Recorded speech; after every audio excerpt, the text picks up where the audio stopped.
मित्रांनो, आता पुढचा मुद्दा येतो भारताची जनगणना प्रारंभ.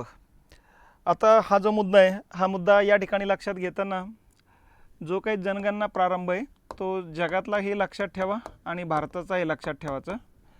हे बघा, जनगणना करण्याची पद्धती का सुरू करावी लागली हे या पाठीमागच्या अगोदर घटना समजून घेतल्या पाहिजे आपण. जनगणना करणारा जगातला पहिला देश स्वीडन होता आणि स्वीडननं पहिल्यांदा संकल्पना स्वीकारली होती की देशातील व्यक्तीचा विकास म्हणजे देशाचा विकास आहे. मग देशातील व्यक्तीचा विकास करायचा असेल तर देशातील व्यक्तींची नोंदणी आपल्याकडे असणं गरजेचे आहे. स्त्रिया किती, पुरुष किती, मुलं किती आहे, त्याच्यानंतर कौशल्यधारक लोक किती आहेत, कोणत्या कौशल्याचं या ठिकाणी प्रमाण जास्त आहे, कोणते कौशल्यधारक कमी आहे, उद्योगासाठी कोणते कौशल्य लागतं, त्याच्यानंतर प्रत्येकाचा या ठिकाणी आरोग्याचा डाटा या ठिकाणी आपल्याकडे असला पाहिजे जेणेकरून त्या आरोग्यानुसार औषध उपचार करणं सोपं जावं. तर या पद्धतीनं या ठिकाणी व्यक्तीच्या विकासामुळं देशाचा विकास होतो अशी संकल्पना स्वीडन, नॉर्वे, उत्तरेकडचा जो काही युरोपियन देश आहेत या युरोपियन देशांनी ही संकल्पना सगळ्यात अगोदर स्वीकारली होती. त्यामुळे साहजिकच आहे त्यांना लोकांची मोजदाद करणं गरजेचं होतं आणि यातूनच मग स्वीडननं जगातला पहिला देश आहेत की ज्यांनी या ठिकाणी जनगणना केलेली 1749च्या कालखंडात. आणि यांनीच मग लोकांची गणना करून या ठिकाणी त्या लोकांच्या याच्यानुसार विकास करायला सुरुवात केली, देशाचा विकास करायला सुरुवात केलेली आणि झपाट्याने विकास झालेले. आजही हे देश जे मानवी विकास निर्देशांकामध्ये पहिल्या, दुसऱ्या, तिसऱ्या क्रमांकावर चालतात. आजही आपला क्रमांक 130च्या खाली चालतोय. म्हणजे या ठिकाणी लक्षात घेतलं पाहिजेत की आजही आपली संकल्पना या ठिकाणी देशाचा विकास म्हणजे लोकांचा विकास आहे या संकल्पनेवरती आधारित आहे. आणि त्या लोकांचं म्हणणं आहे की देश जो बनतो तुमच्या आमच्यापासून बनतोय, व्यक्तींपासून बनतोय आणि व्यक्तीचा विकास म्हणजेच ऑटोमॅटिकली देशाचा विकास आहे. तर अशा पद्धतीनं मानवी विकास निर्देशांकामध्ये आपण ज्याला ह्युमन डेव्हलपमेंट इंडेक्स म्हणतो, जो मानवी विकास निर्देशांक भारत आणि बांगलादेशच्या शास्त्रज्ञांनी तयार केलेला आहे, त्याच निर्देशांकानुसार आपण मागं पडलेलो आहे आणि बाकीचे देश या ठिकाणी झपाट्यानं वेगानं प्रगती करत करत पुढे निघून गेलेले आहेत. मग आता या ठिकाणी त्यांनी जनगणना करून त्याच्यावरती उपाययोजना केलेल्या आहे. मग आता हीच पद्धती 1801ला इंग्रजांनी स्वीकारली, नंतर अमेरिकेने स्वीकारली, मग युरोपियन खंडाने जनगणना करायला सुरुवात केली आणि व्यक्तीच्या विकासावर भर द्यायला सुरुवात केलेली. मग आता पुढचा मुद्दा भारताचा होता. भारतामध्ये इंग्रजांचीच राजवट असल्यामुळे साहजिकच आहे इंग्रजांनीच या ठिकाणी जनगणना करण्याच्या पद्धती सुरू केलेल्या आहेत. बघा, मग भारताची पहिली जनगणना 1872ला लॉर्ड मेयो जे होते यांच्या कालखंडात सुरुवात झालेली. बघा, हे ब्रिटिश युवराज होते, व्हाईसराय म्हणून भारतात आले होते. बघा, भारतात असतानाच अंदमान निकोबारच्या तुरुंगाचे निरीक्षण करण्यासाठी ज्यावेळेस ते गेले त्याच वेळेस त्या ठिकाणी अफगाणिस्तानचा जो काही कैदी होता त्या कैद्याकडून झालेल्या हल्ल्यामध्ये मेयोचा मृत्यू भारतामध्येच होताना दिसतोय. बघा, तर याच मेयोच्या कालखंडामध्ये या ठिकाणी भारतामध्ये जनगणना करण्याची पद्धती सुरू केली होती. पहिल्यांदा त्यांनी प्रायोगिक तत्त्वावर जनगणना केली होती, म्हणजे असा काही नियम नव्हता की जनगणना केलीच पाहिजेत म्हणून. त्यांनी पहिल्यांदा ज्यावेळेस जनगणना केली तर त्यावेळेस भारताची लोकसंख्या होती 22 कोटी. इतकी लोकसंख्या या ठिकाणी भरलेली. त्यावेळेस भारत, पाकिस्तान, बांगलादेश एकत्र होते, हे विसरता कामा नये. तर अशा पद्धतीनं या ठिकाणी या तिन्ही देशांची, आजच्या या तिन्ही देशाची लोकसंख्या 22 कोटी होती. आज जर आपण बघितलं तर एकट्या यूपीची लोकसंख्या या ठिकाणी 22 कोटीच्या पुढे जाऊन पोहोचलेली असणार आहे. तर त्यामुळे साहजिकच लोकसंख्येमध्ये किती झपाट्यानं बदल झालेले आहेत ह्या पुढच्या कालखंडामध्ये, 100 वर्षामध्ये, 125 वर्षामध्ये किंवा आता 150 वर्ष होऊ लागलेत. कारण 1872ला या ठिकाणी जनगणना करण्याची पद्धत सुरू झालेली. आता जवळपास 150 वर्षे या ठिकाणी मागच्या वर्षी कंप्लीट झालेली जनगणनेसाठी. म्हणून जनगणनेच्या डायरेक्शनना या ठिकाणी मुद्दे लक्षात घेतले पाहिजेत. कारण 2022ला 150 वर्षे भारताच्या जनगणनेला झालेली आहे, म्हणून त्या डायरेक्शनला लक्षात ठेवायचं. 2022लाच जगाच्या लोकसंख्येनं या ठिकाणी नोव्हेंबर महिन्यामध्ये या ठिकाणी 800 कोटीचा आकडा पार केलेला आहे, हा एक मुद्दा आहे. आणि 2023ला भारताच्या लोकसंख्येनं चायनाला लोकसंख्येच्या बाबतीत मागे टाकलेले. या 2-3 घटना लोकसंख्येशी रिलेटेड असल्यामुळे लोकसंख्येबाबत प्रश्न असण्याची शक्यता सध्या सर्वात जास्त आहे. तर या ठिकाणी हे लक्षात घेतलं पाहिजेत की सुरुवातीला या ठिकाणी प्रायोगिक तत्त्वावर म्हणून आपण जनगणना करण्यात आली होती, त्यावेळेस 22 कोटी लोकसंख्या भरली होती. मग 1881चा जो कालखंड आहे, या 1881ला लॉर्ड रिपन भारताचे व्हाईसराय होते आणि लॉर्ड रिपनना या ठिकाणी एक कायदा करून टाकला की इथून पुढे दर 10 वर्षांनी जनगणना झाली पाहिजेत. यालाच म्हणायचं नियमित जनगणना. म्हणून नियमित जनगणनेला सुरुवात कधी झाली तर 1881. नियमित जनगणनेला सुरुवात कोणी केली तर लॉर्ड रिपनने केलेली. याला म्हणायचं नियमित जनगणना, म्हणजे कायद्यानुसार जनगणना म्हणू आपण त्याला. ठीक आहे. आणि जनगणना दर किती वर्षांनी करण्याची ह्या ठिकाणी तरतूद केली तर जनगणना करण्याचा जो कार्यकाल आहे हा दर 10 वर्षाचा असेल असा घोषित केलेला आहे. तर आज ही आपली जनगणना दर 10 वर्षांनी होत आलेली. अपवाद फक्त 2021चा आहे. कोरोनामुळे आपण ती या ठिकाणी थोडी लांबवलेली, कारण या कालखंडामध्ये जनगणना करणं थोडं घाई झाली असती आणि तेवढा पैसा पण आपल्याकडं या ठिकाणी नव्हता. आणि म्हणून आपण आता 2024च्या इलेक्शननंतर जनगणना करण्याचा निर्णय घेतलेला आहे. तर अशा पद्धतीनं दर 10 वर्षांनी जनगणना होत आलेली आहे. जगातले प्रत्येक देशसुद्धा दर 10 वर्षांनीच जनगणना करतात. त्यांच्यामध्ये आणि आपल्यामध्ये काही फारसं अंतर नाही. आलं लक्षात? तेही 10 वर्षांनी करतात, आपणही 10 वर्षांनी करतो. फक्त आपण दशकाचं जे पहिलं वर्ष असतं 1 ते 10 हे दशक आहे ना, यातलं पहिलं वर्ष म्हणजे 1, नंतर पुढचं पहिलं दशक 11 ते 20च्या दरम्यान 11, 21, 31, 41. तर या वर्षी आपण जनगणना करत असतो, म्हणजे दशकातल्या पहिल्या वर्षी जनगणना करतो. आणि बाकीचे जे विकसित देश आहेत हे विकसित देश दशकाच्या सेकंड लास्ट वर्षी, या ठिकाणी मग चायना असू द्या, अमेरिका असू द्या, सेकंड लास्ट वर्षी जनगणना करतात. म्हणजे 1 ते 10चं दशक असेल तर 2009, 2019, 2029 या हिशोबानं जनगणना करतात. तर अशा पद्धतीनं जगातले बहुतांशी देश दर 10 वर्षांनीच जनगणना करतात. आणि ही दर 10 वर्षांनी जनगणना करण्याची पद्धत अमेरिकेनं लागू केलेली. अमेरिकेनं 1790 पासून दर 10 वर्षांनी जनगणना करण्याची पद्धत लागू केलेली. तर अशा पद्धतीनं हा कार्यकाल लक्षात ठेवा. जनगणनेचा कार्यकाल दर 10 वर्षांनी असतो.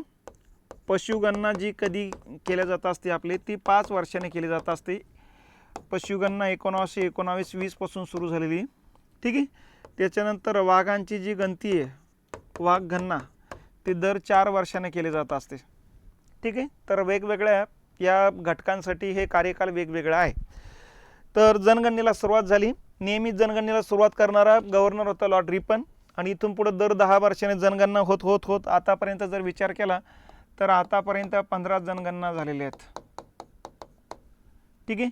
या 15 जनगणनेपैकी ब्रिटिश काळामध्ये 8 जनगणना झालेल्या आहेत. आणि स्वतंत्र भारतानं 7 जनगणना केलेल्या आहे.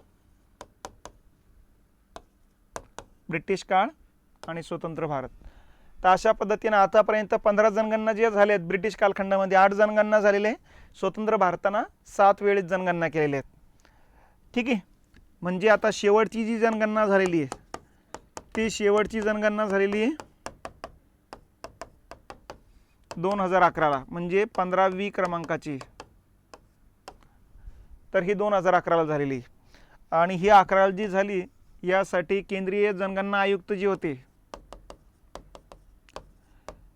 ही कोणाच्या नेतृत्वाखाली झाली तर सी चंद्रमौली यांच्या नेतृत्वाखाली झालेली. ठीक आहे. आणि महाराष्ट्राचे जे जनगणना आयुक्त होते रणजीत सिंह देवल यांच्या नेतृत्वाखाली झालेली.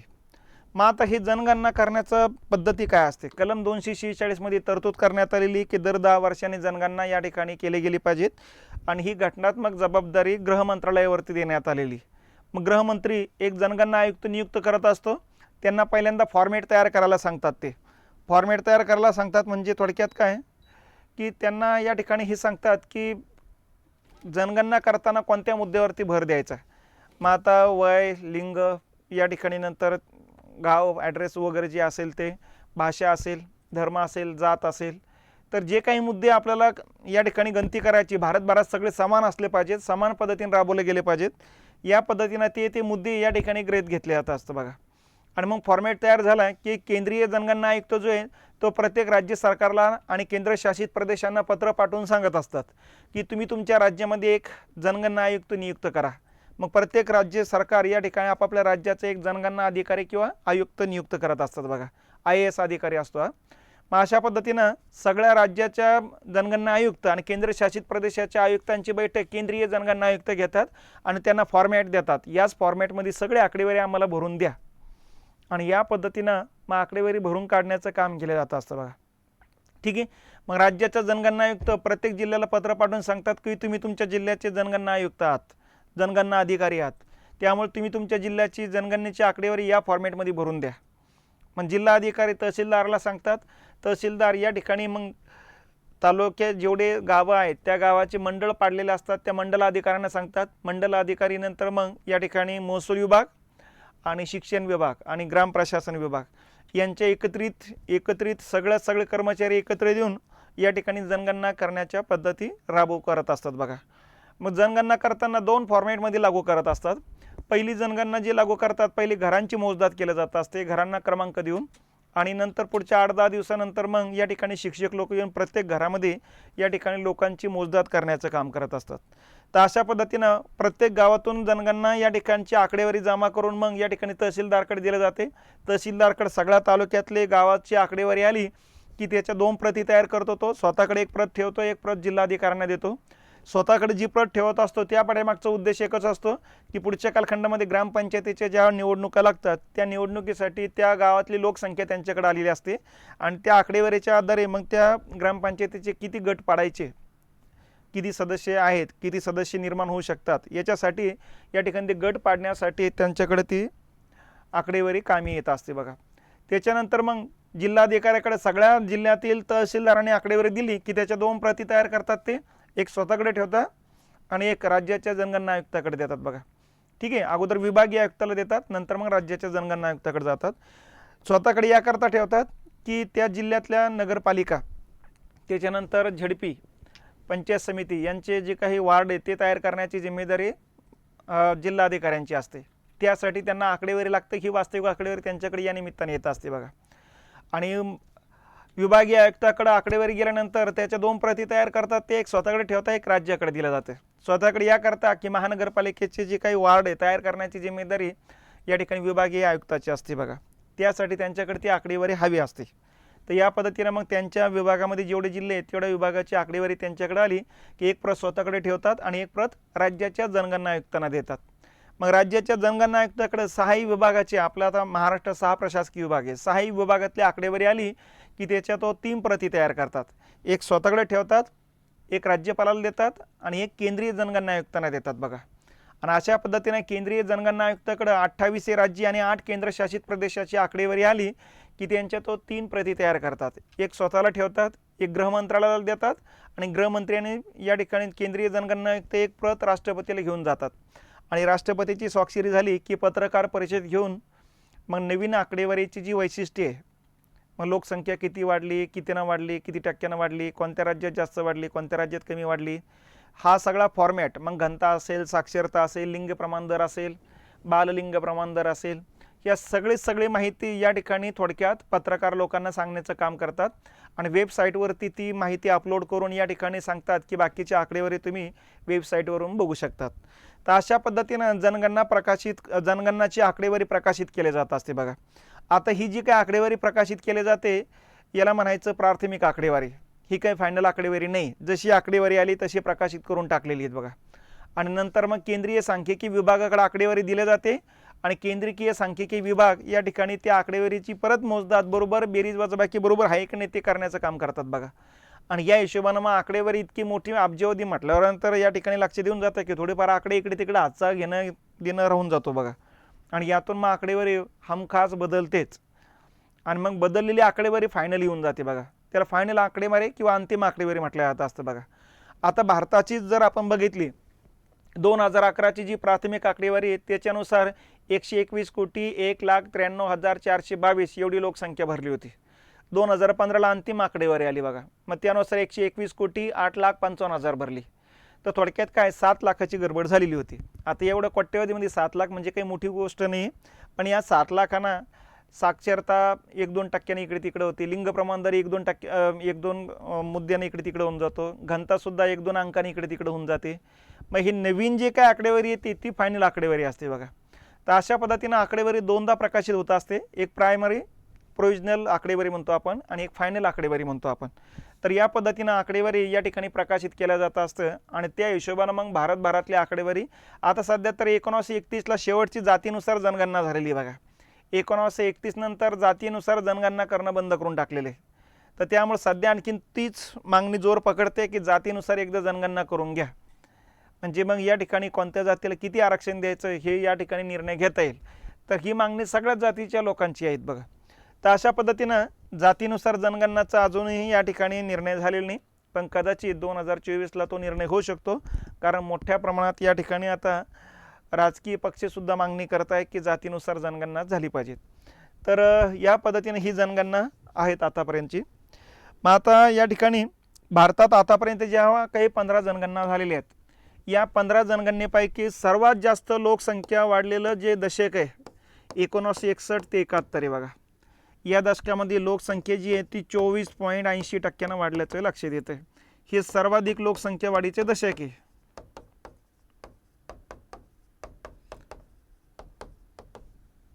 ठीक आहे. आणि सर्वात कमी लोकसंख्या वाढलेलं दशक येतं 1911 ते 21. ठीक आहे. या दशकामध्ये आपण जर बघितलं तर -0.31% लोकसंख्या घटलेली आहे. ठीक आहे. हे मायनसचं चिन्ह आहे. हां, तर या पद्धतीने लोकसंख्या इथं घटलेली आहे, म्हणून याला म्हणायचं सर्वात कमी लोकसंख्या वाढीचे दशक.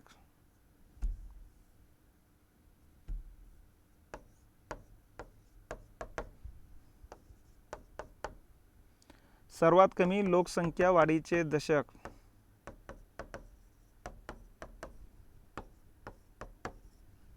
तर अशा पद्धतीने हे दोन घटना या ठिकाणी लक्षात घ्यायचं. या दशकालाच या ठिकाणी म्हणायचं मग महाविभाजनाचे दशक.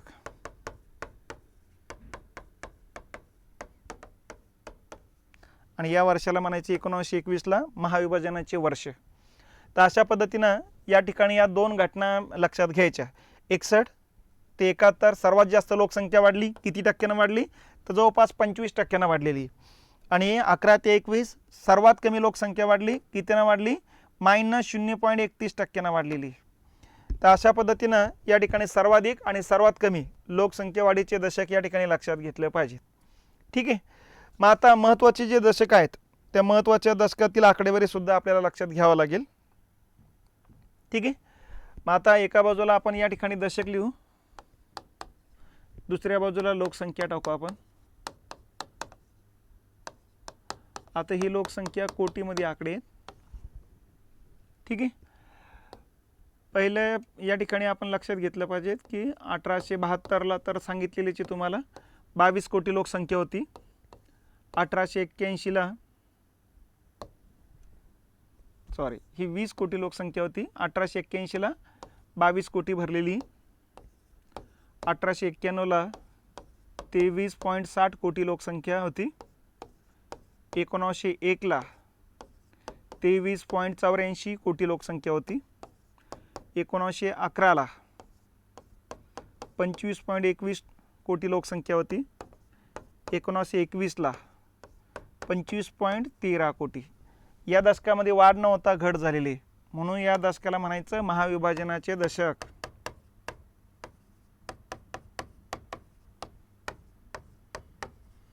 हा मागं डिपार्टमेंटल PSIला आलेला प्रश्न होता की महाविभाजनाचे दशक ही संकल्पना कोणत्या विषयाशी संबंधित आहे. तर महाविभाजनाचे दशक ही काही संकल्पना आहे ही लोकसंख्याशास्त्राची संबंधित आहे. कारण प्रश्न होते इतिहास होता, राज्यशास्त्र होते, अर्थशास्त्र होतं आणि लोकसंख्याशास्त्र होतं. तर लोकसंख्याशास्त्राशी संबंधित आहे. आणि कोणत्या दशकाशी संबंधित असं विचारलं असेल तर 1911 ते 21 या दशकाशी संबंधित आहे. कारण या दशकामध्ये 11च्या तुलनेत 21ला लोकसंख्येत वाढ नव्हता घट झालेली आहे. किती टक्क्यानं घट झाली हे अगोदरच सांगितलेले आपण, -0.31% घट झालेली. म्हणून याला म्हणायचं महाविभाजनाचे दशक. आणि 1921 या वर्षाला म्हणायचं महाविभाजनाचे वर्ष. ठीक आहे. तर ही 1921ची आकडेवारी लक्षात घ्या. त्याच्यानंतर 1931 भारताची लोकसंख्या भरलेली 28 कोटी. 1941 भारताची लोकसंख्या भरलेली 32 कोटी. आता ही इंग्रजांच्या कालखंडातली जनगणना आहे. 1, 2, 3, 4, 5, 6, 7, 8 ब्रिटिश कालखंडात ज्या 8 जनगणना झाल्या ह्या आहेत बघा. आता भारताचा स्वातंत्र्यानंतर आपल्या जनगणना जर आपण बघितल्या तर 1951ला जी काही जनगणना झाली त्यानुसार आपली लोकसंख्या भरती 36 कोटी. आलं लक्षात. 1961ला पुढे 10 वर्षांनी झाली, इथं भरली 44 कोटी. 1971ला जी काही भरली या ठिकाणी भरली ती 55 कोटी. 1981च्या जनगणनेनुसार भारताची लोकसंख्या भरली 68 कोटी. 1991ला 84 कोटी. 2001ला 102.84 कोटी आणि 2011ला 121.808 कोटी. तर अशा पद्धतीनं या ठिकाणी आतापर्यंत आता हे स्वातंत्र्यानंतर 2 आणि 2 4 आणि 2 6 आणि 7 जनगणना स्वातंत्र्यानंतर झालेल्या आहेत या, आणि ह्या 8 जनगणना ब्रिटिश कालखंडात आहे. अशा टोटल 15 जनगणना झालेल्या आहेत बघा. आणि या 15 जनगणनेची ही ढोबळ मानानं ही जी आकडेवारी ही आकडेवारी लक्षात घ्यायची. तर अशा पद्धतीनं जनगणना करण्याची पद्धत आणि भारतातले जनगणनेचे प्रारंभ हे लक्षात घेतला पाहिजेत. तर ही झाली भारताच्या जनगणनेच्या प्रारंभाबद्दलची माहिती.